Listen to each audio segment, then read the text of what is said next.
Hello everyone, my name is Jen and welcome to the Book Refuge. And if this is the first video of mine that you're watching, you might be a little confused. I'm going to start with a little bit of a how we got here, just in case you don't know. But I do suggest, if you want to be fully in the know of what's been going on in the last 6 months, I have 2 videos that I shared publicly before. I had the video about losing my job, and then I had, I think it was either a 1 or a 2 month update video, and I will link those in the cards. You can go ahead and check those out to see how we got here. I will probably re-go over some of the information, but I think those will be helpful because in preparation for this, 6 month of being a full YouTuber video, I put up a question form, and I had some people asking, why I chose to go full time, if I would do it again, what job I did before, like people asking a lot of those, and I'm going to briefly touch on them here, but those videos definitely explain that in more detail than I'm going to. So that would be a good place for you to start. But otherwise, welcome to my channel. This is a video that's obviously been 6 months in the making, but also, I've been doing this journey for 5 years or almost 5 years. So everything that I'm gonna say and talk about today, this isn't something I was able to build in only 6 months. There are some parts of it that have come about in 6 months, but a lot of this is, a whole journey worth. And so keep that in mind for some of these questions that I'm answering. I can only answer them in light of my own journey and what I've went through, So you have to be prepared for that. So I also, for my friends who have been with me this whole time, if you don't know, I have my notes up here because I had over 40 questions sent. A lot of them were duplicates, but I wanted to make sure that I didn't forget anything. So I have literally 4 pages of notes. I have no idea what the runtime will be for this, but I'm sure it will be lengthy. So I hope you have a snack and a drink and you're ready. Maybe you'll come back to this a few times, but I will have all 7 parts, hopefully time-stamped down below, so you can go ahead and jump around if you want to, because we're going to go through this. Like I said, there's 7 parts. We're going to start with how we got here, the positives of doing this, the challenges of doing this, the unknowns that I'm facing, and then there's like reading changes and challenges I faced, advice, and then random questions, because I also let people just ask me some fun questions or whatever. So we're going to get started because there's going to be a lot. So part 1, how we got here. So previously, before April 14th of this year, I was an administrative assistant for a financial company here in Fargo. This had been my 3rd job I'd had within basically a calendar year. I had a lot of changeover.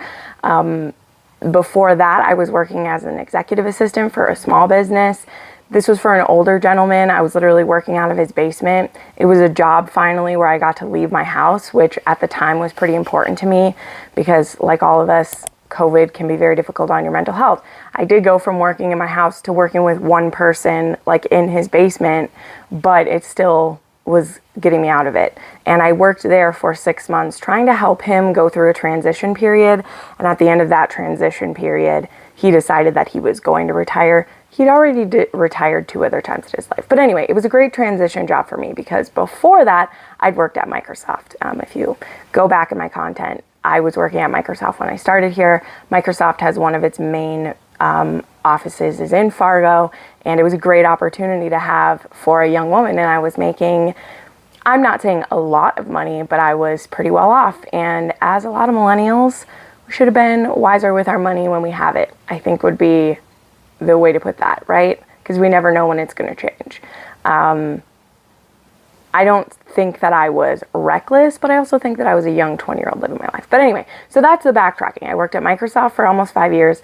Then during the pandemic, I just really lost my desire for that job. It was a sales role and I didn't enjoy it. I wasn't super great at it. Like, I'm a great salesperson, but selling what they wanted me to sell, I wasn't doing too great. I was selling the cloud and it's just not my jam these days, right?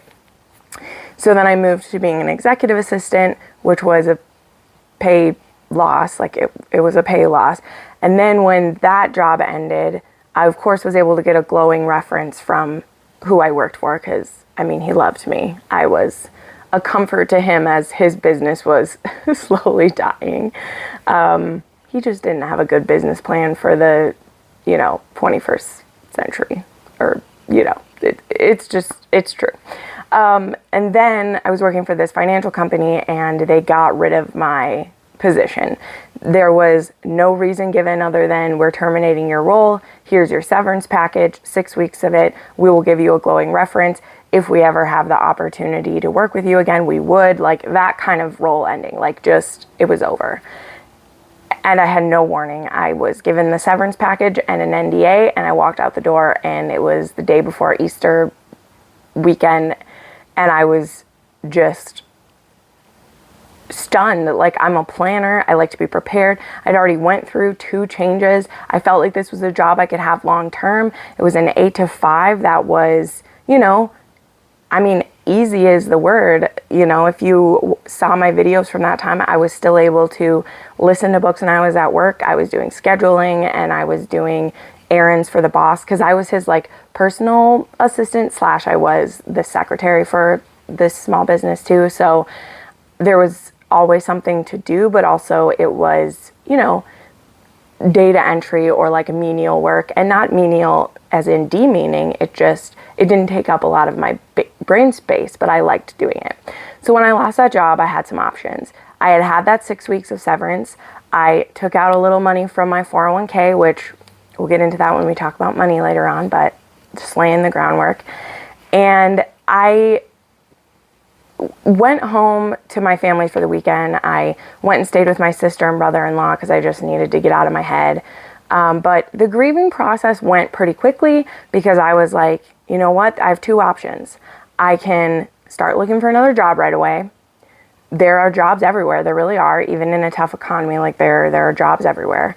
Or I could try doing YouTube full time. So that's where, if you go back and watch the video where I'm going to do a 90-day challenge type of thing, that's the mindset I was going into that with. Now I have some goals that I laid out. We're not totally going to go back and track over those, because for the most part, I've been doing the things that are in it. There's just 1 or 2 things that I made as goals that I'm not doing, and we're going to touch on those later on. But I felt really excited because I at least knew that I had enough money in pocket before I ever started Patreon or was trying to raise money for myself. I had enough money to make it through the summer. So I was like, you know what? I already have some trips planned. I was going to be visiting some friends. There was a Booktube retreat I was able to go on. I went to visit my friend Crystal, and I got to meet Sophie Lark in Utah. And I quickly then planned there was tickets available for Wanderlust. So all these things became possible. And I was like, I want to take the summer. And at the end of the summer, if it's not feeling like I can keep going, I will, scale back on some of this and get another job. And so that's where we were at. That was the plan at the beginning. So that's how we got here. And again, you can go check those videos out if you want deeper in my mindset. But we're going to now move forward talking about what has happened and how it works and all these other aspects of it. So we're going to start with the positives. And again, I've written out all these things. I doubt I'll touch on every single thing I wrote. But one of the things for me is it was really cathartic to kind of write all this down. And I was using the questions that you guys sent me. So, to kind of help me form the spots I'm going to touch on, they were based off of questions that I got sent in, as well as my experience. So let's start with the positives. Part 2. The number 1 positive was the support and finding out who my friends were and being reinforced about who my friends were immediately. I had so many people reaching out, so many people saying they were rooting for me, people sharing about times they had lost their job and when it led to success, and they were praying for me and hoping for best. And that's kind of what really gave me to some of the boost, where I was like, you know what, Patreon might be the option for me, so let's do that.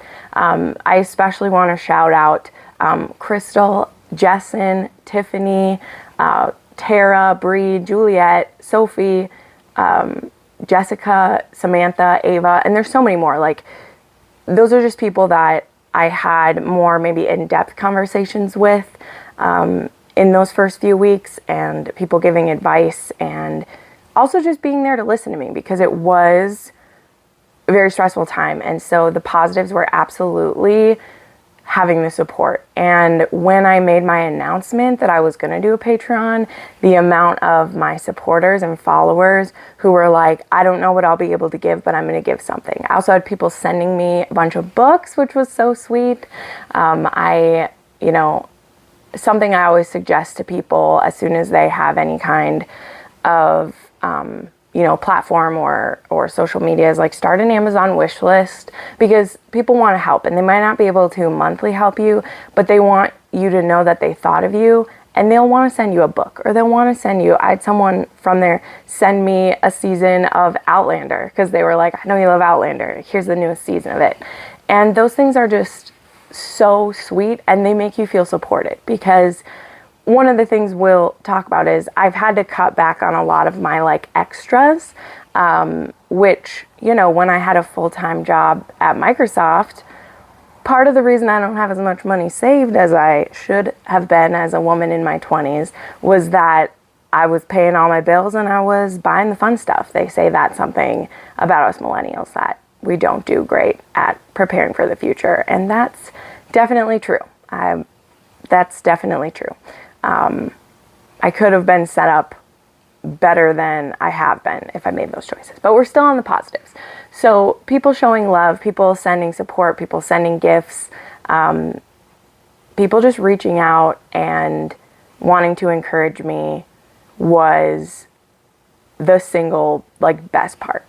And right hand in hand with that part went having time for my family and friends. So before in the year before, in 2021, which I was going through some change in that year too, a lot of my friends got married. A lot of them started settling into really long-term career paths, having families, and things like that. And we had not seen each other except at weddings and birthdays. And so, having an open schedule allowed me to be able to go visit people when it worked for them. It wasn't as hard to coordinate things, because it was really like, when do you have open time? My schedule's wide open. I'm coming to you. Let's go. I was able to be there at kind of a drop of a hat when my family needed me. My sister had a surgery she needed. It was a planned surgery, but she didn't know that her husband was going to have to be out of town. So I was able, literally 2 days before, she was like, will you be able to come and help me with this? Because I need someone who will be able to take me to the hospital and help me lift things around the house for a few days. And I was like, I'll be there. And literally I packed up and I was there the next day and was there for her, and that was so heartwarming, because I'm a huge people person. If you are new here, or if you've been around, you know this.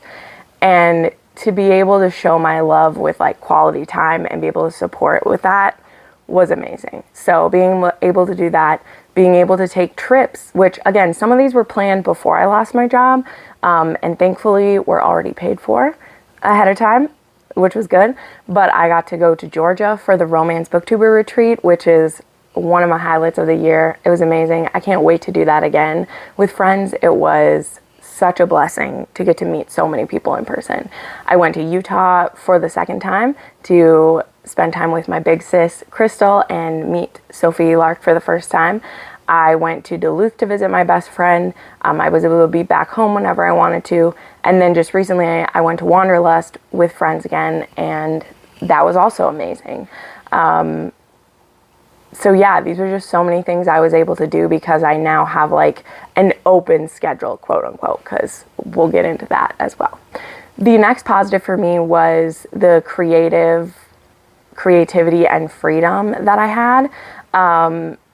This is both a positive and a negative, because I don't always feel as creative as some other people are, and I want to be contributing to the community as well. And sometimes you feel like you're really on the cutting edge of that, and sometimes other people pass you by and you're like, oh, I wish I thought of that first, or oh, I wish that I could collab with that person about something, or oh, this or whatever.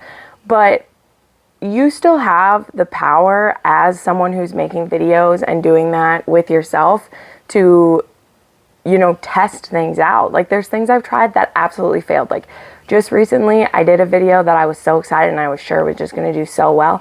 And because it's like outside of my norm, it completely bombed. Now, I'm hoping it will do good in the long term, but those first, like that first day or two when your video is coming out is really the most important, and it just completely flopped and you feel like a failure. And it's like, well, I have another video coming out in 2 days. We'll try it again.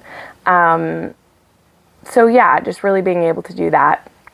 I also have found other creative ways to make money over the time, because when we get into some of the challenges, like Patreon and YouTube aren't always going to be enough. You're going to have fluctuations, and you know, what are you going to do to keep the bills paid, to keep yourself fed, if that's not perfectly lining up? Or the paydays are weird, you know, they happen at weird times, and it's not always the time when this bill is due, you know, things like that. So getting creative with things like that. And something that helped me to do that is that I already had channel memberships set in place. We'll talk more about this in the money part, but that wasn't something I had to build up from scratch the way that I did with the Patreon. Like, I've had channel memberships for almost 2 years, and the faithfulness of my channel members and their encouragement, whenever I see one of their symbols by a comment, I'm always like, that person is dedicated to me and they love me, and they're always dropping positivity everywhere in my socials, and that just helps so much, because it's a confirmation that you're doing a good job. So yeah, and then I said the freedom part of it. So hold on. I do work for myself right now, and though there are some struggles that I'll have to go through, one of the things that's great is the freedom to, you know, adapt and change what I'm doing, and I have the time to do that. I have the time to test things out.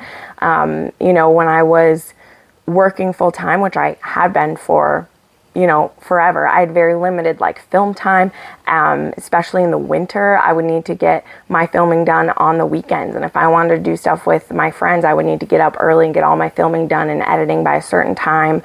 And sometimes I would need to film 3 or 4 videos in one day, because that was the only day I was going to have time to film, because I had doctor's appointments or training meetups, whatever it is.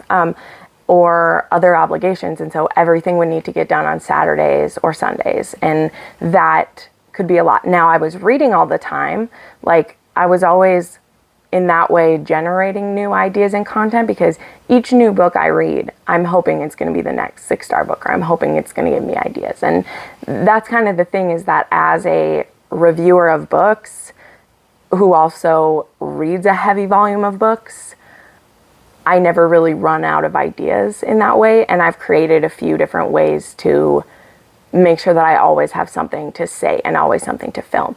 Granted, some of those videos do feel like filler to me. Like, there's videos I make that I put everything into every video I make, and so sometimes you put that video out on the wrong day and it's gonna tank, or you put it up against other people's videos in your same group that their videos are what everyone's reading right now, and those are things that you'll run into. We're still in the positives, but the point is I have the freedom to try that, and I have the time, and I have the energy, and I have the drive and the excitement to do that, because I want to keep supporting myself this way. And so if that means I have to hustle, if that means I need to figure out a new revenue stream, if I need to come up with a new consulting thing that I want to do, like, I have every incentive to do it, and making excuses for things is kind of I just don't do that, you know? There are things I don't want to do, and I don't think that's making an excuse. When you're like, I'm not interested, that's not making an excuse. That's a reason, you know? So that's important. One of the final aspects I put under positives, because I feel like the positives are scooped in There, that was pretty good, is actually my health. That's something I haven't made a video on in a long time, but if you look way back on my channel, I'm not going to take it for you, but you could probably find it. I had a life update where it was actually pretty much exactly 5 years ago. It might have been 4, that's a lie, okay. It was 4 years ago that I made that video, but 5 years ago was when I started my health journey. I weighed over 300 pounds and I was pretty sick. I discovered I had PCOS, I had really high blood pressure, but blood sugar, like I had all these things, and I was 25 and I wanted to make those changes. And that's something I've been working on slowly over the past 5 years. But in these last 6 months, I've had the biggest strides I've ever made. I have an amazing doctor. I had a personal trainer. Now I have a workout buddy. And I've been consistent with that and more focused on it than I ever have been. And I feel better than I ever have. I have so many less aches and pains. I have so many less headaches.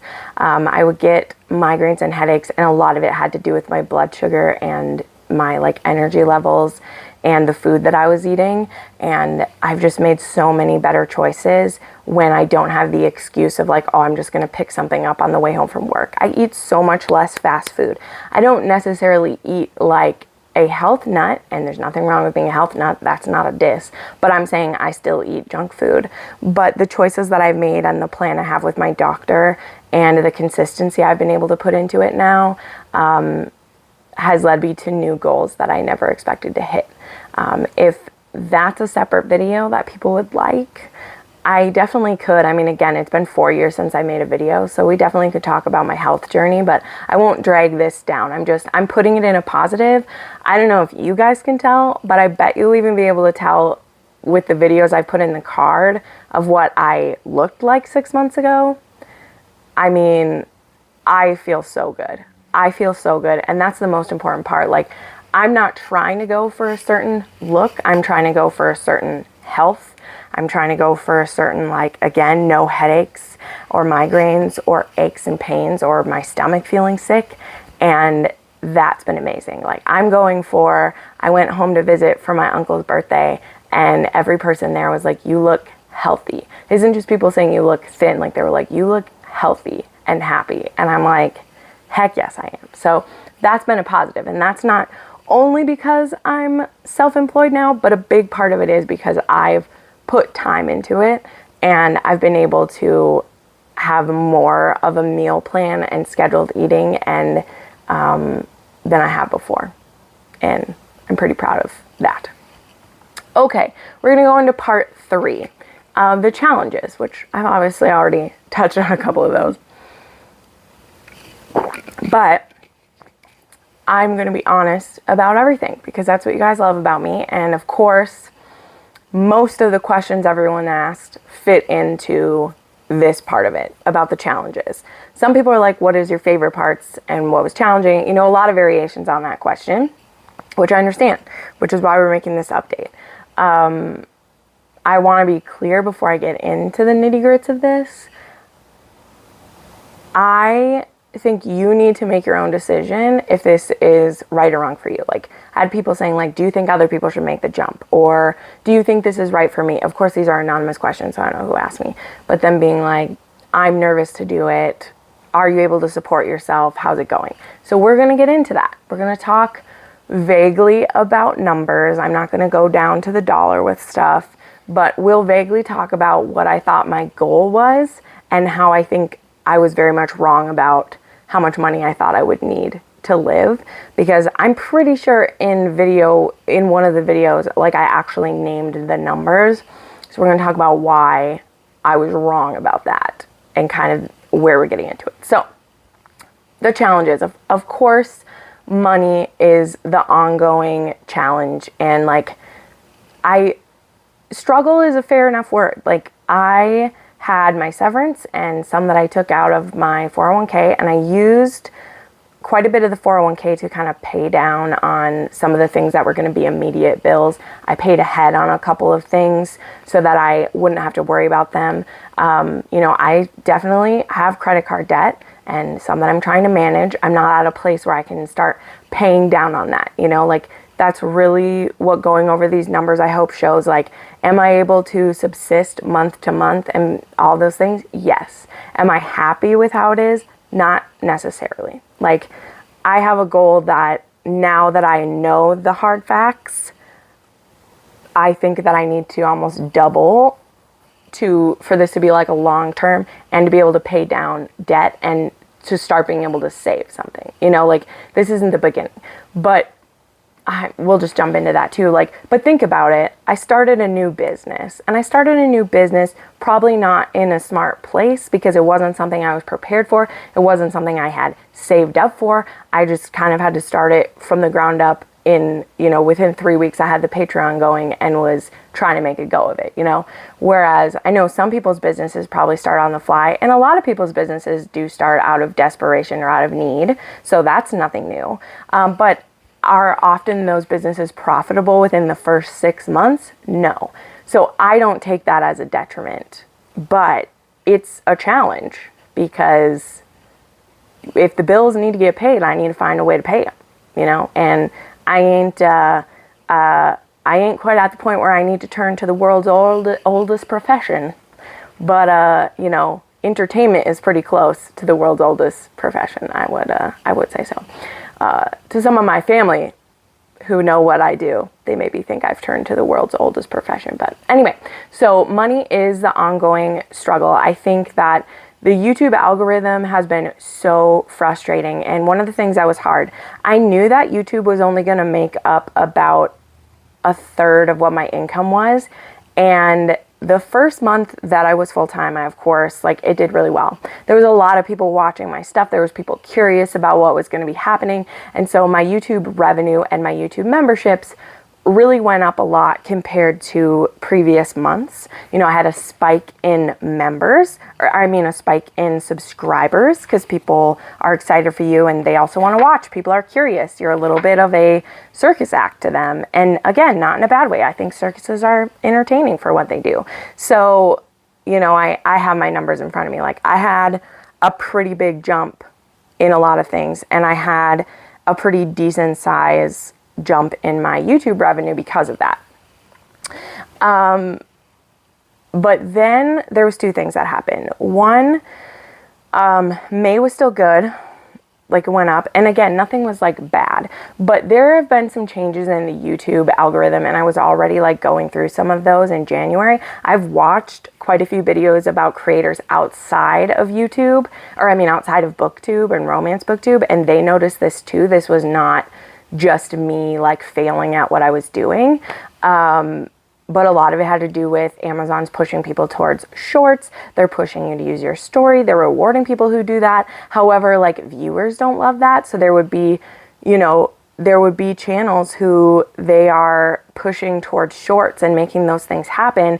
And then viewers are unhappy. So then they're struggling with their income coming because of that. Anyway, I don't go fully nerdy into that, but it's something I need to think about because, something we always looked at in my other jobs, I'm sure a lot of you guys do, is like, what are your key points that show whether you're a success or a failure? What are your points that we would judge you on if you're going to get your raise for next year, right? Those are our like key takeaways or our key things that we're able to improve.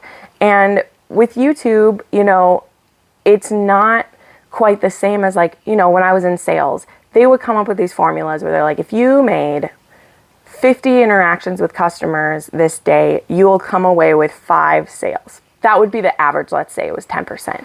So if you wanted to really succeed and you did 100 calls, maybe you're going to come away with 9 or 10 sales. And so if you wanted to really hustle and really fill your pipeline, you could do that. Like, let's make more, let's do this. Well, YouTube isn't a perfect input like that, right?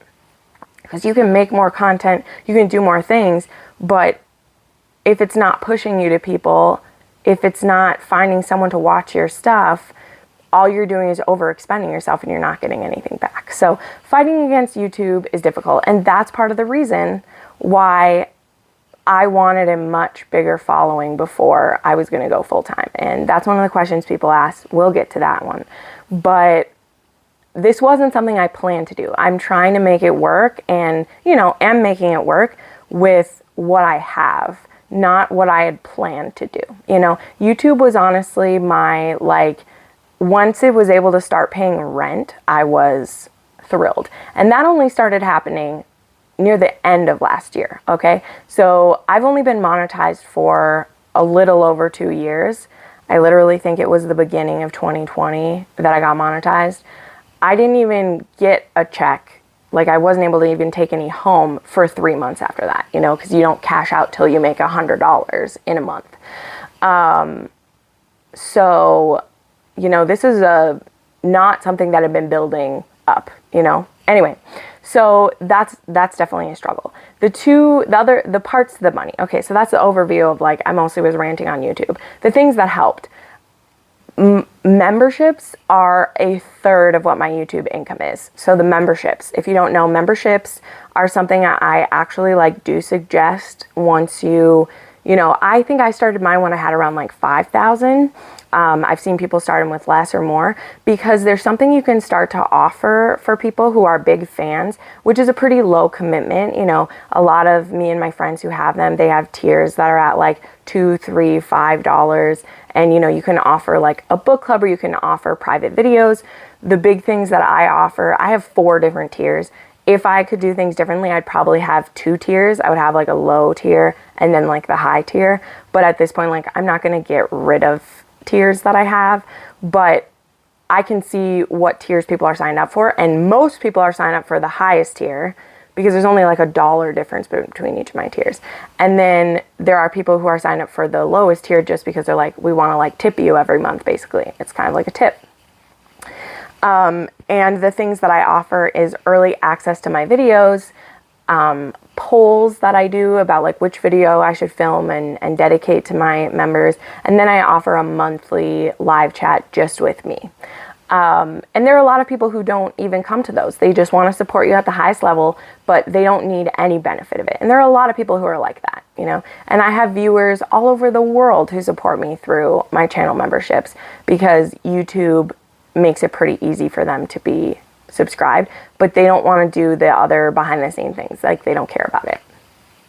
So I already had that set up for quite a while, and it was like a third of my income, because YouTube ads, like, you just don't make a ton off of those, you know. And with the size that my channel is, again, we're putting all this in perspective of when I started this, I had 13,500 subscribers. So still a relatively small channel, okay? Like, that's pretty small. And my income was less than $1,000 a month coming in from that.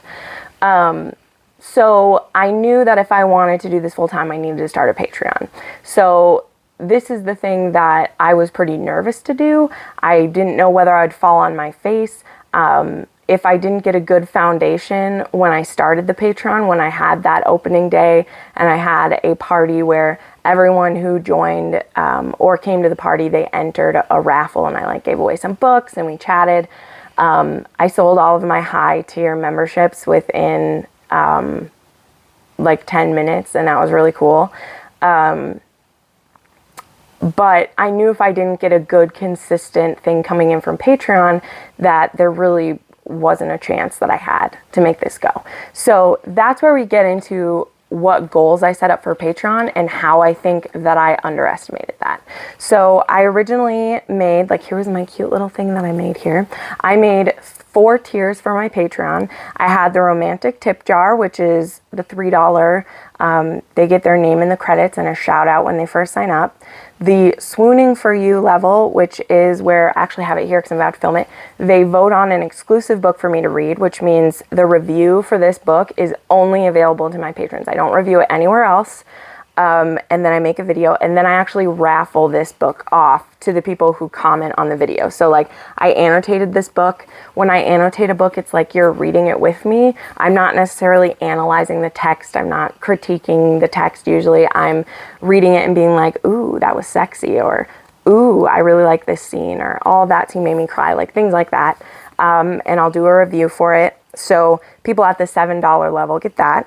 The $10 level, is faithful followers, and this is where most people are at, and that is exclusive vlogs. So they, at the $10 level, of course, they get access to everything below it, and then they also get an exclusive vlog or videos, whichever I'm going to make. Usually, it's been vlogs lately because I haven't really come up with anything behind I put pretty much all my behind the scenes stuff in my vlogs, and I'm definitely a lot more raw with them. They're not overly edited. They're literally just have like scene to blend the scenes together, and they're thrown up there, you know, but they're raw, unedited. Well, I try to edit out my yawns if I yawn too much in the videos, you know, that kind of stuff. And those are for that level. And then I have my top tier, which is a $50 and $60 tier. There's only one $60 one because that's an international one. And shipping is expensive, but I do annotated books of the viewer's choice, of the patron's choice. And so I have 6 people that I do that for a month, and what they get to do is they get to pick any book they want, except it needs to be under 500 pages. It has to be a romance, and I do have veto power if it's by an author that I really don't want to read, because I don't personally want to read a book for someone and hate it the whole time. So I do have some caveats, but I haven't really had to say no to anyone because everyone's been pretty accepting of my boundaries. And for the most part, these patrons obviously are my biggest fans, and so they've picked my favorite books to be annotated. So like I've got to do quite a few of J.T. Geisinger and some Sophie Lark and some fantasy books. Like lately everyone's been in love with Juliet Cross, so I've done a lot of those. So that hasn't been too stressful. We'll talk about the parts of Patreon that are stressful as we go, but all of this was challenging because I didn't know how much that I would get. And I had made some goals, because you can make like goals when you start it, of, you know, where I wanted to hit, and there would be like extra things to do for Patreon if we hit those goals. And I thought that I would need about $1,500 a month coming in from Patreon, and then pair that with my YouTube money, and I would be making hopefully $2,500 a month, and that would be more than I was making at my job previously, and I would be good. It'd be like, great, that'd be what I would need. Now, the thing that's challenging is 2 things. Number 1, that isn't accounting for any taxes, which is just stupid, because I knew that as well. But when you're making your goals, like the money that's coming in from patrons, the money that they're pledging you, that's before Patreon takes its fee, which they take a very small fee, but they also have to take out taxes from the state or the country. I don't know if they have to do that too. Either way, from where it's coming from. And then the amount you get is after all that, but that's not with your taxes taken out. So if I had the goal of $1,500 and people have pledged that much, there's maybe like, you know, you're only bringing home maybe like $1,100 of that after everything comes out, because there's also self-employment tax and all these things you got to take out. So like there's that you haven't thought of. And the same with YouTube. Like that's something I should have learned better, because last year with my taxes, I owed taxes for what I made out of YouTube, and I had to pay in for the first time ever, you know? So these are things that I didn't think of. The other thing is that I had pretty much the most amount of people signed up right away, because everyone's very excited. And then it's kind of the up in the air, like how long are people going to want to support you for? Because you know what?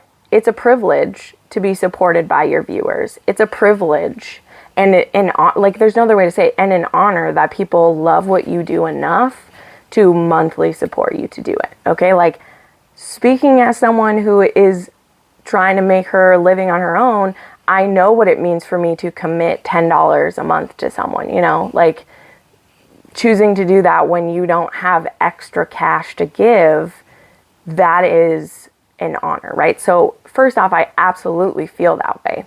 But also, when you put your business hat on, then you have to think, okay, this is how many people signed up in the start, and I've just barely hit that first goal.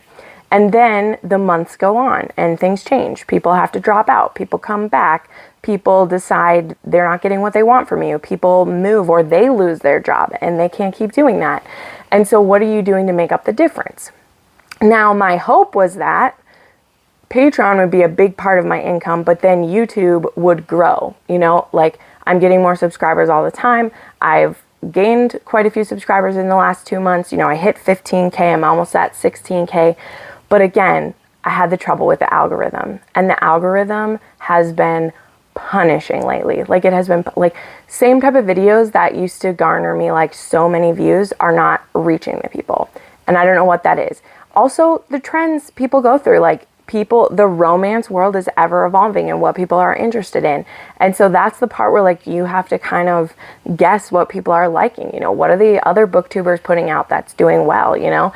But the YouTube has just been punishing. And I had a huge dip from what I was getting in that like first month of being full-time. And it just went down and down and down. 3 months in a row, YouTube went down. Even though my views had went down a little, my stuff had went up, but like my reach was not what it had been before. Now, that does tend to happen in the summer. Like I went back and looked and it does trend that people don't watch as much Booktube in the summer. They're doing stuff. They're busy. They have other things. And the fall and the winter are usually my biggest boost that I have year over year. So things are starting to trend up. My income from YouTube in September just finally matched what I made back in April. And it took literally 5 months with the algorithm like punishing me for me to get back up. And my views still aren't up where they were. It's just that I've put out more and more content. I've also had people doing, because they can gift like super thanks and super chats. And so those also have like made up a little bit of the difference. But my revenue from ads has like went down. And so where I had hoped that like Patreon would be the rock and that YouTube was going to keep going up and then, you know, I was going to get more, like that didn't happen. You know, Patreon, I had quite a few people drop out in a couple previous months. And when you look at, you know, people can do an exit survey and I ask people, I was like, are you getting what you want out of me? Or is it just you've had financial changes? Because if people have had financial changes, it doesn't matter how much they love you, they have to move on, you know, because like they have to feed their families and stuff. Like I am not an essential need for somebody. I am a entertainment, you know. I hope I'm a good entertainment, but I'm entertainment. So anyway, those are the changes. I hope I've explained them as like there's fluctuation and that's not anyone's fault. That's not blame. Again, I feel blessed for every penny that I have right now, but the excitement of someone supporting someone going full time, that doesn't last forever. You know, the big kick you're going to get is when people first hear about it and they get excited, you know, and there's still going to be people along the way who discover you. So are you mentioning your Patreon? Are you mentioning your channel memberships? You know, and when you're mentioning and talking about it, are you becoming a broken record to the people who already love you? Because then there's some people who are like, oh, you talk about it all the time. And it's like, it's true, but every video that I'm mentioning it in might be the first one that someone sees. And when you are a small business person, when this is your job, like you have to promote yourself. Whereas that's something that I didn't like doing before. You know, I didn't want to mention those things unless people asked. Like I would have people ask, can I support you? And I'd be like, oh yeah, I have these links. Like you could join my channel memberships. You could send me PayPal, you know, like I have links to those things. But it was more so if people asked, I would share. And now I have to advertise myself. And that's a tough thing to do. So I'm going to keep moving on. Oh, one other challenge with Patreon. Sorry, this is why I made a list, because I want to skip this. One of the other challenges with Patreon that doesn't particularly like totally rest on the people is previously, if you offered like all of your backlist to someone, when they would sign up, they would be charged right away. So if they were joining at the $10 level, if they joined at my, you know, my highest level, like they're charged right when they sign up. But that was because they would get access to everything past, you know, so they're signing up on the 10th of the month, they're paying, and then they get access to everything I've already done, which I have a catalog of almost like 20, what should I say? There's like 25 videos that people will automatically get access to, so that's why you'd be charged. But Patreon always charges people on the first of the month. So if that person joined at the 15th and they paid, the full amount, then on the 1st, they're getting charged again, because now they're getting charged for the next month's access. So there's a lot of people who didn't know that or didn't read that when they're signing up. I have some people from other countries. I have people who are just like, oh yeah, I'm getting it. And so I would very often see people who had signed up on the 10th, and then when they get charged again, they would immediately cancel, because they're like, I just got charged again, what the fuck? Not knowing that that's how it works. And that especially was difficult for, I had some patrons leave the top tier, which is a $50 charge. So I had people sign up on the 28th of the month and get charged, and then they were charged again. So they got $100 charged within 5 days. So I personally went in and refunded that, because I was like, you've only paid for one book. I'm not going to charge you twice, And so I was seeing that happen, where people were signing up and then being like, what? I got charged again? Not knowing the reason why. So I added something into my description to explain that. And then literally a week after I did that, so people would, know what they were signing up for, Patreon has just changed where they will be charged on the day they signed up, which makes way more sense. They should have been doing that anyway. So now when someone signs up on the 15th will become their billing date. That's only for now patrons going forward. So if you're watching this, if you're going to sign up and what I just explained, you were like, oh, I don't like that. It's not that way anymore. Now you'll be charged on the day you sign up. There is also an option that became available to me where I can offer a discount if people prepay for 6 months or a year. I just need to set that up because I also am kind of well, then you'll get all that at once, but I like that I have it coming in monthly. I don't know if I want every person to be able to do that, because then it's instead of me naturally budgeting month by month, I would be getting a big chunk. But I know for some people, they've mentioned that they do that for other creators and they like it. So I maybe will offer it for only a couple, maybe I won't offer it for a whole year, but I'll let people do it for some. So anyway, that was one more challenge with Patreon I wanted to mention, is just Patreon, that was the only option. And so people who didn't read how it works were frustrated that they were getting double charged, when really it's not that you're being double charged. You're being charged so you could have access to everything, and then you're being charged for the next month's worth. But even me, I'm like, well, why can't that just be your day? Anyway, moving along.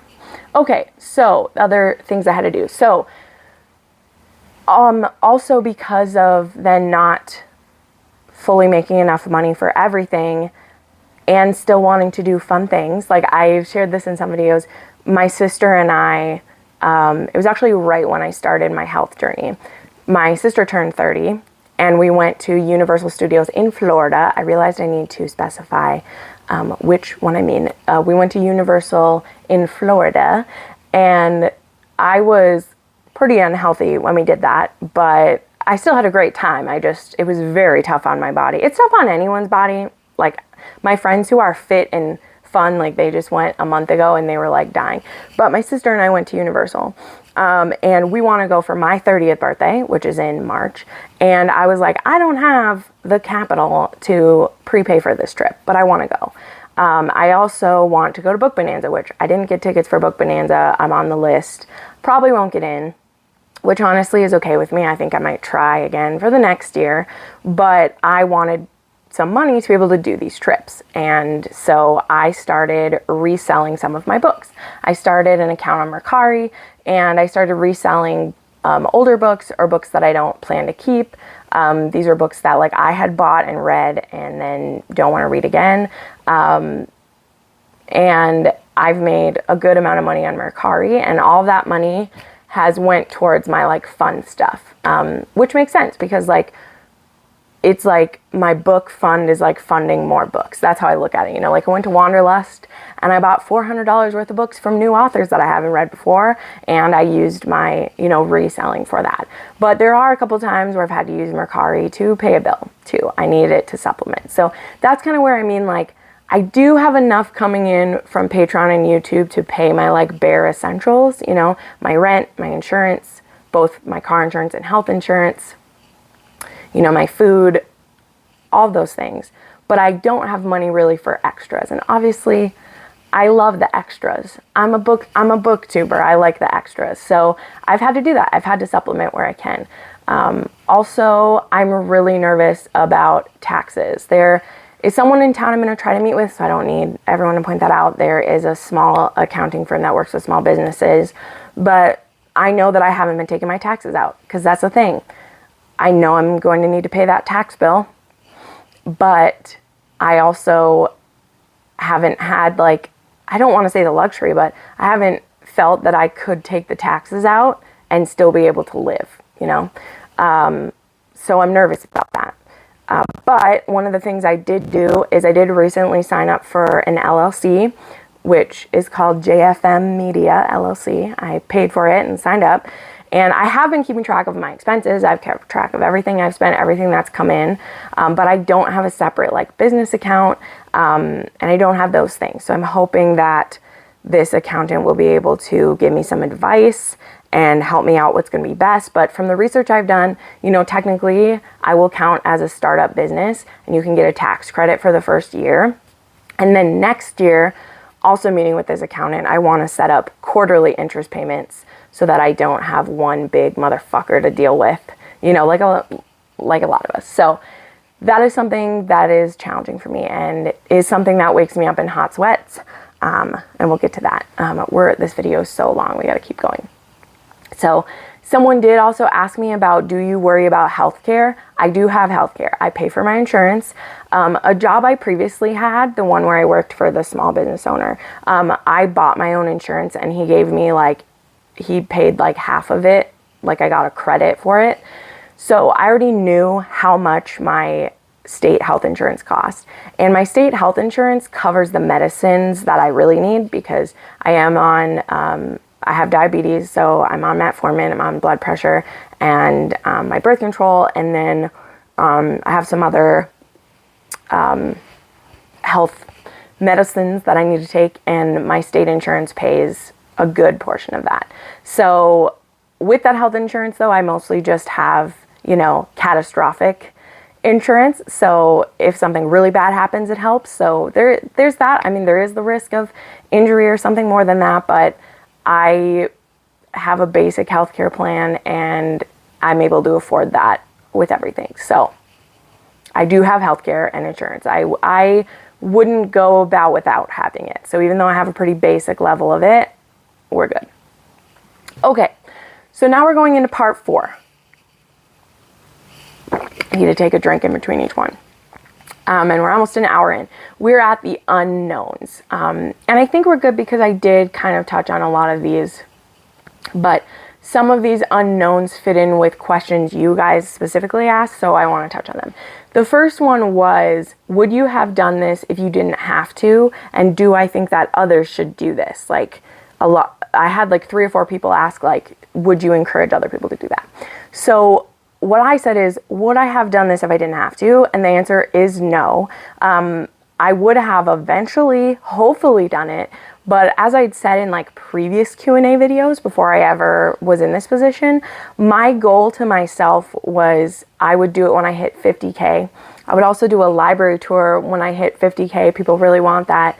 Those were going to be the goals, because based on what I was making with YouTube revenue, I was extrapolating out, and I thought when I would hit 50K, I would probably be making enough money from YouTube that I could do it. And then I would add a Patreon at that time too.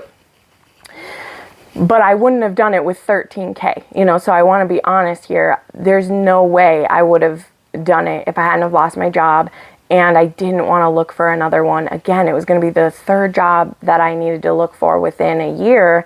And I was like, well, that's just not going to look great. And my friend, she actually works on resumes with kids in college, and she was like, this will count as a job for you. Like you doing media and social media, she's like, those are skills that people appreciate. And it's not like it will be a blank space on your resume. Like you can say that this was a thing. So I was like, well, great. Well, even if I only do it for 3 months, I can say, you know, because she told me too, she's like, you can count it from the time you started. And so technically this is like the longest standing job I've had, because I've been doing this for almost 5 years, which is longer than working at Microsoft. So it's like, I took that in mind of like, I can use it as that. So no, I wouldn't have done it if I didn't have to. And should others do it? Only you know your financial situation. You know, I've said this many, many times. I'll say it again. I don't have a husband, a boyfriend, children, or pets. My apartment is pretty cheap. My cost of living in Fargo is pretty low. I also am not too good to do any job. If I needed to go work at the Dollar Tree or McDonald's, or maybe do part-time at Barnes & Noble to fill in the space, like I would do that. You know, I just wanted to try this. I wanted to do myself the service of trying it. And luckily I had the support of you guys. If I had made my Patreon and I only had $100 coming in, I would be working somewhere else right now. You know, like I haven't signed up for unemployment because I don't consider myself unemployed. I'm not getting any benefits from everywhere. Everything I'm pulling in, the scrappiness I'm doing, the credit card debt that I have, it's all mine. I own it. I'm there. I can't, like, with conscience just encourage anyone to jump into it, because there are a lot of stresses that come with this. We're going to get in. Mental health is the next thing we're talking about.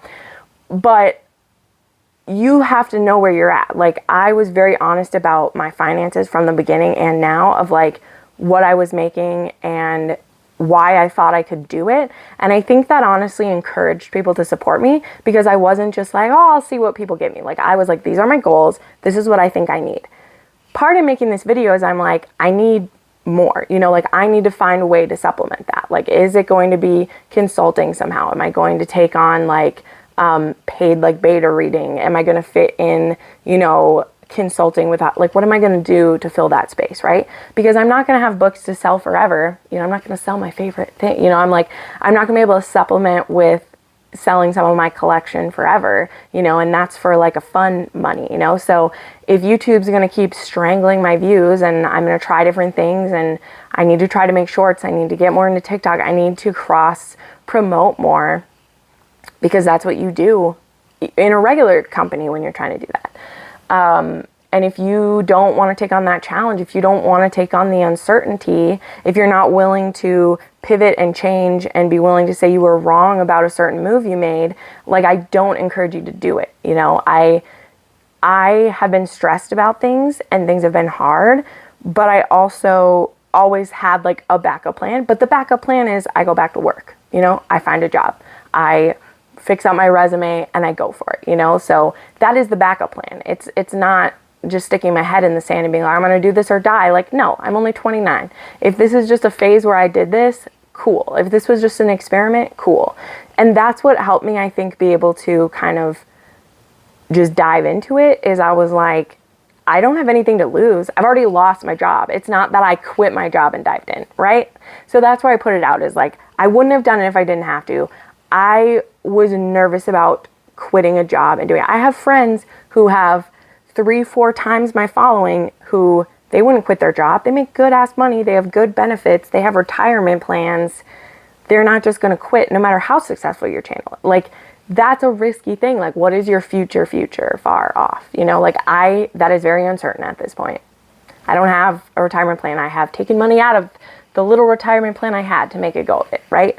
And that's reckless in some aspects. It is, you know, but if I ever had to, like, you know, if I ever stopped making money, like, I would get another job and get going, you know, I would do that. And I wouldn't quit doing this, but I would add some in, and I might still, who knows? Okay. So the mental health part of it, this has both been a challenge and a positive. I've been very honest about that, particularly with my patrons. There are, in many of the vlogs, where I've sometimes just sat there and been like, my brain hurts. Like, trying to think through every eventuality, seeing if I'll have enough money to do a thing, worried about what debt that I'm in, worried if people still think that I'm good at what I'm doing. Like, those questions always come. I choose not to like stay lost in them, but I definitely have them. I don't share them all the time, but I definitely feel those things. And again, part of it is I have a core group of people, both friends and followers. Like, some of you guys who are subscribers who we may not have personal one-on-one conversations, but you comment on every video. I know who you are. I know which people I'm excited to see comment on my videos. And you make it worth it, because it tells me like, this person's been commenting on my videos for 2 years. And if you never become a patron or are a channel member, you are still important to me, because you keep me doing this, that you watch every video and like every video and you're subscribed to my channel. You are still important. Like, at every level of what I do, you guys are important. And so that has helped my mental health. Because when I have tough situations, where there was one earlier this summer, and there was actually a 90-day video that I filmed that never went public. It stayed as unlisted, and my channel members and patrons got to watch it. But that was the lowest my mental health was at the 3-month mark, which was supposed to be the mark if I was deciding to keep doing this or not. And there was a situation that happened. We're so not dragging it back up right now, but it really showed me of like, these are the risks, right? It was a reminder of like, these are the risks you face when you do this full time. Because if you got canceled for whatever reason, for whatever thing, if I got canceled, would my subscribers and viewers give me up? And the thing it taught me was no, they wouldn't. Because the people that are here and have been around for a long time, like, they know what my brand is, they know what I've built, and they're here because they like it. There are plenty of people who just subscribe for the rec videos. They haven't been around for all the vlogs they've done for years before. They're not a whatever. But the people that are signed up for my Patreon or who are long-term fans of mine, like, they know what my character is. And so if they hear people smack talking me, or they hear these things, or they think something isn't right, they're either going to just ask me what's going on and be like, hey, I heard about this, like, what was going on? Or they're going to know that that doesn't sound right, because Jen wouldn't do that. So somebody's misconstruing something. That's what that told me. But that video never went fully live because I was very hurt and angry and scared, and that video just came across like pretty negative. Like, I shared it with my channel members, and I was like, should I put this public, because I'm not feeling super encouraged to do that. I think it would be bad. And they were like, yeah, it kind of looks like you're clapping back, and I don't care enough about other people's opinions to clap back at them. Like, I just don't. And I was letting people rile me up. So that was hard. As I said, like, taxes do wake me up at night sometimes. I will be sweating, and I'll be like, oh, what am I going to do? What am I going to do? I'm so worried about it. And that's really stressful. I wrote, like, I had a stern German mother. I do have. She is still with us. And she was very much like, you always go to work. You do this. You have consistent money coming in. You don't rely on other people. It was very much that. And so thankfully, she's been super encouraging. Like, my mom's been very encouraging of me. So has my dad. They've been great. Because they know that I'm smart. They know they put that in me. And if I think I can make a go of this, they know I'm not being reckless, even though I feel reckless sometimes, right? But yeah, my mental health has went up and down. That has never stopped me from reading. Reading is going to be its own section. We're almost there, I promise. But it has got me distracted from reading. Like, there hasn't been a day in years that I haven't read something, and full-time creating hasn't taken that away, right? But there have been days where I let myself play Candy Crush for like 6 hours because I just don't want to like think about anything, and listen to podcasts. I definitely listen to so many more podcasts, and I actually listen to less audiobooks than I ever have, which is weird, but audiobooks were definitely a thing of like in the car to work and back, and then sitting at my desk, I was always listening to books, and haven't been doing that lately. So definitely actually my audiobooks went down, but yeah, but at the end of it all, like, I just know how fucking lucky I am to wake up doing this every day. And it was kind of funny. The first month, I always felt like I was late for something, that I like was skipping out on something, even though it's like, no, they fired you. You're not missing out on work, you know, so that was weird. But yeah, I mean, they've been up and downs, but for the most part, it's been ups. Some of the downs though, and like living alone and not having a job to go into, some of the downs have been bigger than they've been. And so then I will call up my sister and be like, I'm coming to visit for 2 days because I need to see my nieces just living their best life. And then I feel better.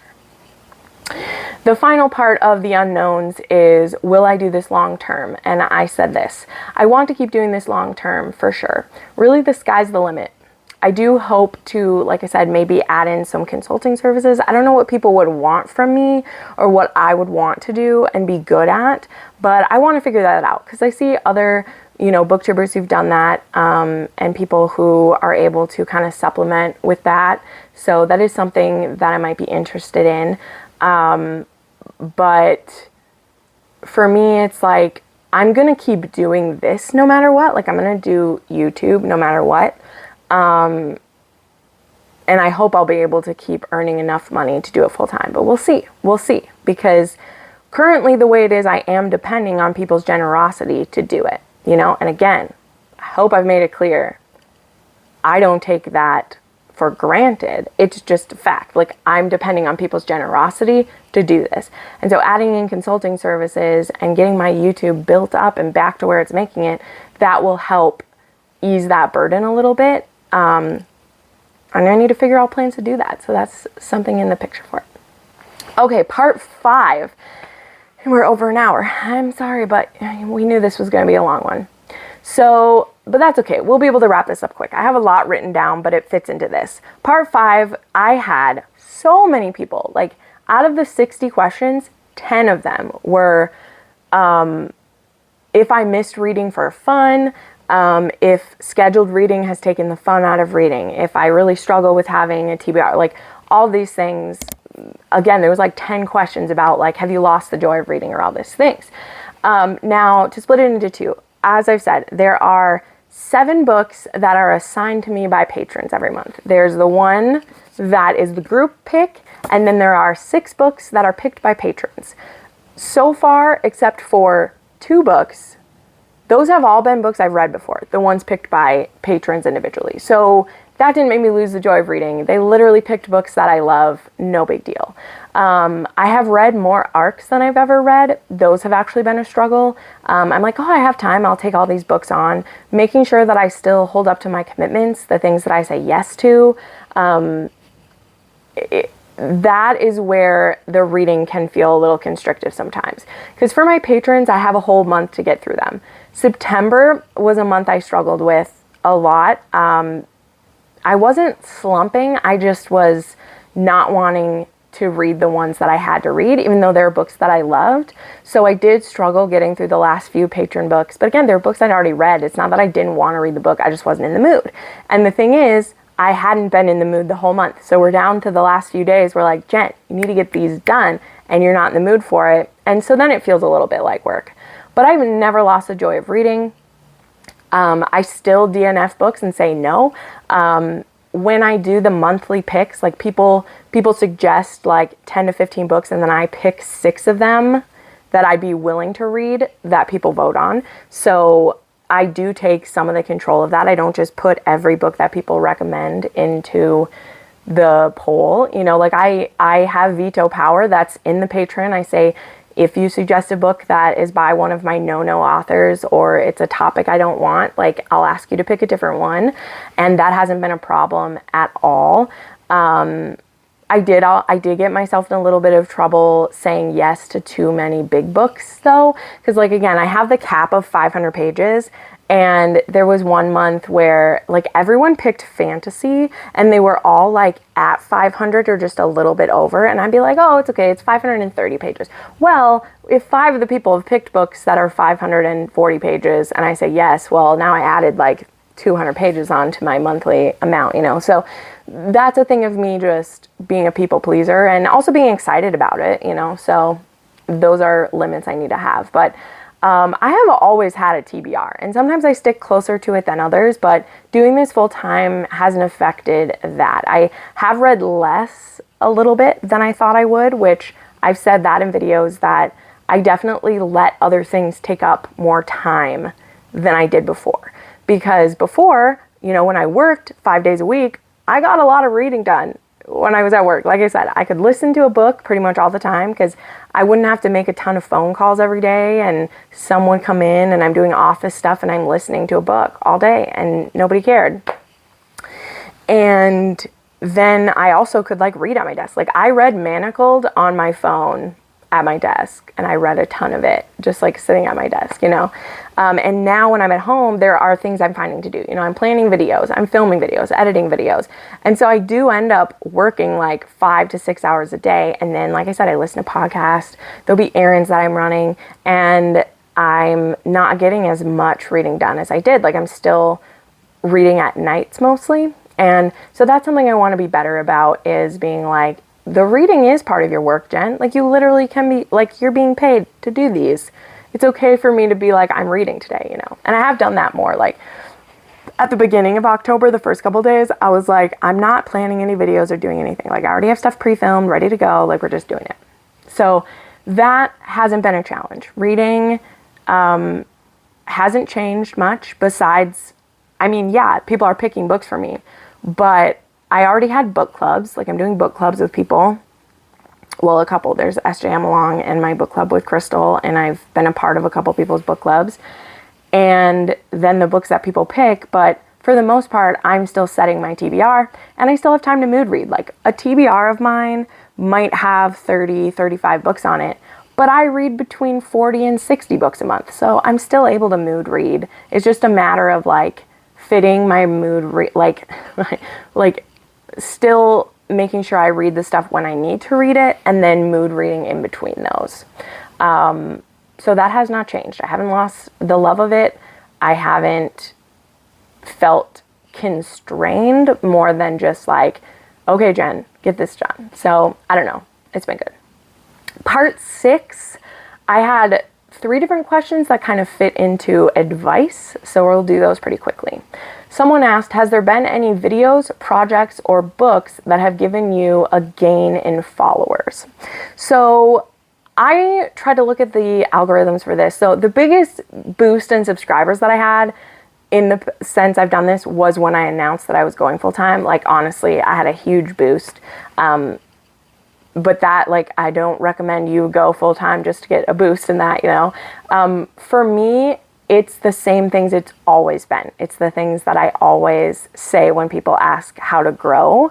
There isn't many like one things that do that for me because I'm not like a sensationalist booktuber. I don't think a lot of booktubers are, you know, because you're reading books and you're reviewing them. That's my pattern, you know. I do try to follow some trendy videos sometimes, like when people were doing the like worst and best books by an author. I kind of got into the beginning of that trend, as well as the like the top 5 best books I've read according to Goodreads. Like those were videos I saw people do, but those just did like okay. The biggest things that consistently grow my channel when YouTube isn't trying to fuck with me is being consistent. I have consistently for 5 years put up 3 to 4 to 5 videos a week for 5 years. That's done it, you know, like whatever your consistency is going to be, pick it and stick to it. If you're weekly, if you're doing it twice a week, if you're doing it once a month, whatever it's going to be, build that so people know when to expect your video. And for your very bestest, darndest, stick to it. Okay. You need to be a pretty beloved creator to just be able to do it whenever you want and still have everybody see it, you know, because otherwise the algorithm punishes you. Like you're not putting it up consistently. They don't know when it's going to go up. So the algorithm is like, well, we don't know whether this will do bad or good. So what do you know? Like have your consistent time and do that. Maybe play around with what time you release it. I'm thinking of changing the time that I release a little bit to see if that helps boost my videos more. So I'll test that. And then the other things for me is that I know kind of where my niche is. The videos that really only I'm doing are kind of my oddly specific book recs, as well as my taboo or kinky recs. Those videos do really well for me. Like one of my most popular videos lately was the He's Too Big, as well as like my pegging video. Those videos did really well for me, and nobody else is making those. And so that's part of the reason why it's doing really well, is when you look up pegging, there's only one other person who's done a pegging video, and the rest of the videos are all about the actual act of pegging. So, as well as like dark romance is kind of niche. There's a lot more of romance booktubers doing dark romance. I mean, there's always been some people doing it, but there's a lot more people doing dark romance right now. So that can help grow your videos, or if your videos are the exact same as other people, sometimes you get missed then. Also, I do my weekly wrap-ups. That is my constant content. So I always explain this two ways. There's evergreen content, which is your rec videos, okay? Because at any point in time, someone can look up fantasy romance recs, and I have my best moving fantasy romance video. My highest viewed video is my first fantasy romance rec video, where I am not wearing any makeup and I'm a hot mess, and it has like 30,000 views on it, and it gets viewed consistently every month. Like that video is always doing well because there's always someone looking for fantasy romance recs. So that's what I call an evergreen content. I suggest that to every person who's in Booktube. People who are just getting started, start making your staple videos, which are your recommendation videos, because people who don't even like really watch Booktube, they maybe will see a TikTok about romance suspense, and then they type into Google and YouTube videos come up at the top of YouTube. And if you make a video that fits into that, YouTube will start suggesting you in those, and you'll have videos that get viewed for years going forward because they fit into a certain one. Like I made one of the very first, I'm still proud of this. I made one of the very first Julia Quinn videos. I still get views and comments on that video all the time, and that video is 3 years old. So that's your evergreen content. Then there is your like staple content. So do you do weekly vlogs? Do you do weekly wrap-ups? Do you do I read 5 or the last 5 books I've read? Those, I'm sure maybe if you watch some romance booktube, you know who I'm talking about when I list those things, right? Because they do those videos consistently. So I do my weekly wrap-ups. I talk about every single book that I've read every single week. I've done that for 2.5 years now. Those videos are like my version of primetime TV. They're my weekly staple. People tune in every week to know what I've read that week. They maybe don't care about my recommendations because they watch my weekly wrap-ups where I talk about everything that I've read, whereas my recommendation videos have those books put into those. So those are my staples, where it's not necessarily people going back to watch those. They maybe will binge a whole year's worth. Like I can tell when someone's watching the beginning of the list and going through it. But those are the like appointment YouTube television, right? Like within the first 3 days, people are watching those videos, and they always hit consistently high on my rankings. And then they, they don't get watched again because people are watching it during the week it's relevant, but it's there. And then, like I said, you have your, your collab videos, your what's popular in the moment, and those are the ones that you might hit a trend and might hit big with. So those are the 3 types of content that I think help grow a channel: your evergreen content, your consistent content, and then your trending content. Like those are the 3 pillars that I try to build it on. Okay, do I try to pre-film? Someone asked me if I try to pre-film. I pre-film everything. All of my videos, except for the weekly wrap-up, which goes up only the day before. All of my videos are pre-filmed. I try to film 2 or 3 videos at a time. I was planning to film another video after this one, and I might have to take a break because the light is messing me up and I'm getting sore. But I film 2, 3, 4 videos at a time. I get them all edited, uploaded, and then my channel members have access to them. So I have to pre-film because that is a perk for my channel members, is that they get to see the content before anyone else. So yes, I do try to pre-film. And when I had a job outside of my home, I really had to pre-film. On Saturdays and Sundays, I had to get everything filmed for the week because during the week I didn't really have time. So. And then how to grow your Instagram. I like that someone asked me this. I only recently just hit 5K. I have had hit or miss with growing my Instagram. I've tried so many different things with it. But what has really helped me in the last year is that this year I made the goal to post 4 to 6 times a week, because I thought that's when I was seeing the most consistency, is like having a new post for the algorithm to share pretty much every day. And then I try to post with certain hashtags at work, you know, like there's Step Back Saturday, Flashback Friday, Thirsty, like whichever you're going to pick, like find some of those that you like, because those are searchable hashtags that people will find. And then I did try to get some prettier backgrounds. I made some photo backgrounds using, I literally from the Dollar Tree got poster board, and then from Hobby Lobby I bought some plain fabrics and I made backgrounds. And then from the Dollar Tree I actually got flowers and decorations, and from the Hobby Lobby. So in total for my Instagram, I have probably spent about $200. I didn't do it all at once. I also really love, lately I've been using these from Lila June Co. They're these trope tarot cards. They make a photo look so beautiful just by adding this little touch. So I just found things I really liked. Like I said, I try to consistently post. I try to show my face every now and then. Pictures of myself always do better than I wish that they did. But yeah, being consistent. I have not tiptoed into reels. I feel like I should, because Instagram wants you to do the damn reels. But yeah, I try to consistently also interact with my friends, because not only do I just want to, because I want to help their videos do well, but I've read that you get boosted if you're consistently liking and commenting and, like, you know, engaging with other people too. So it's a win-win for me, because I'm always commenting on my friends. But I also do try to do giveaways and collabs like once a month, you know, either a book giveaway or like a gift card or something, because you do get a lot of new followers when you do giveaways. You just do. Some people will leave you, but some people will stay. Okay, now we're on to part 7. Whew, and we'll try to do this as rapid fire so I can keep this at a 90-minute video.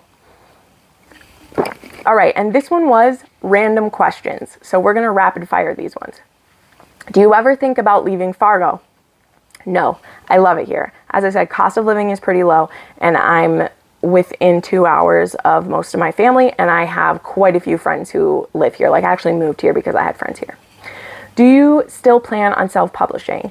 Yes, if you go, well, I mean, I'm not saying yes to this answer, but if you watch one of the original videos, I talked about maybe going to write some like erotica under like a pen name or something.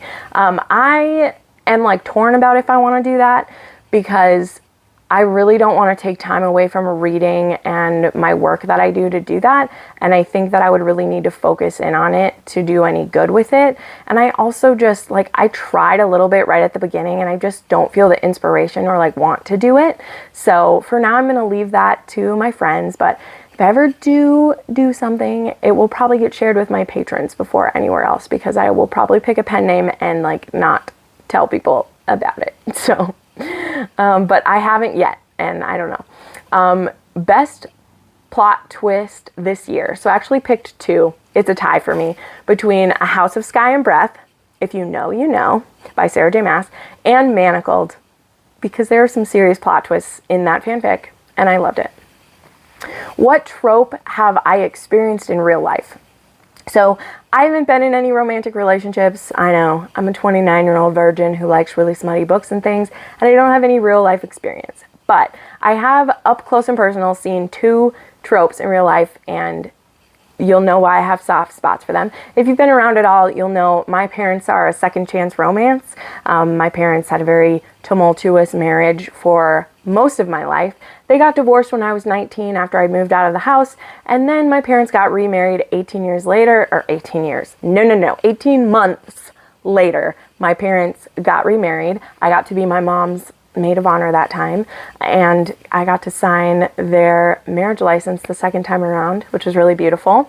And not too long after that, my dad got sober, and he has been sober for 7.5 years, and it's amazing. And my parents are more in love and more connected than they've ever been. They communicate better than ever before. So I believe in a second chance romance. I've seen it. It's beautiful, and it's why I love them. It's fantastic. The other one is my sister was actually in a one-night stand.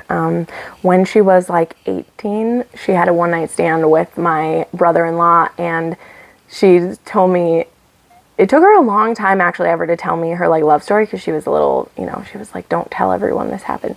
But she stayed at his house then because she was too like drunk to drive home, and they ended up spending the whole day together, and they started dating, and they were engaged 6 months later and married 6 months after that, and they've been married for 15 years now, and it's amazing. So those are the two that I've seen in real life. I've seen a one-night stand lead to long-term love, and I've seen second chance romance. So I believe in love. Do you watch anime or read manga? I actually just started reading manga. I have a vlog out about it. Actually, one's right behind me right here.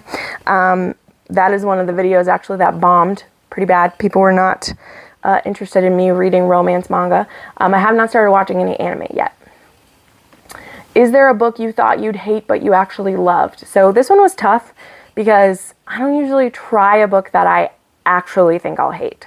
There are a lot of books that I'm just not going to read because I think I will hate them. Like maybe someday, if I get paid enough money, I'll do it, but not interested. But one that I didn't think I would like, I won't dive it out because it's way in there, but I got sent a set of 4 books from a viewer because she really wanted me to read them, and the covers were so ugly, and I was like, I don't think I'm gonna like this, and I loved this series. So that is The Sons of the Survivalist. The first book is Not a Hero by Charisse Sinclair, and again, I didn't think I was gonna hate it, but I was like, well, this viewer sent me all these books, I'll try reading one of them, and I read all 4 of them in 2 days. I loved them. They were great. Do I get free stuff? So sometimes, mostly it's books. I get sent books by publishers and by indie authors who want me to try their books. If you're an indie author who's thinking of that, I do have my P.O. box down below. I always try to at least show a book in a Instagram video, but I can't always promise that I'm going to get to it or in a timely manner. So, you know, it's up to you if you want, but I will always at least show it on Instagram. I also got a Teddy Blake bag. That happened. That is the most expensive thing that I've ever been given. They had me just do an unboxing of it, and they gave me a code, and like, I mean, I don't think anyone who watches ever like bought off of it, but they offered, and I was like, sure. It was right after I lost my job, and I was like, you know what? I'll take this beautiful bag. I don't use bags this fancy, but I took it. Also, Liquid IV, like they had sent me their stuff and were like, put our code in your video, and I tried it and I don't love it. I don't think there's anything wrong with it, but like I don't love it, and so I never like promoted it because I can get a commission off of it, but I just don't love it enough to be like drinking it in my videos all the time. I don't really do fitness Instagram or YouTube, even though I have been on a health journey. I just don't publicize it. There's nothing wrong with that. I don't, because I don't feel like I have a lot to share about my health, you know, so, but yeah, those are the 2 brands that have reached out, but otherwise it's mostly publishers, authors, or friends who've sent me things from my wish list. That's usually the free stuff that I've got, and I've been very thankful. I've also had some beautiful handmade gifts, bookmarks and cards that just make me want to cry. I have some very talented friends who have sent me things. I have some subscribers who have their own businesses. I was sent a beautiful tumbler, an Outlander tumbler. Oh, it's so beautiful. So yeah, I've been sent gifts in that respect, but I don't get like a lot of like branded free stuff. I still buy most of the books that I have. I've been trying to become an affiliate for a book box for so long.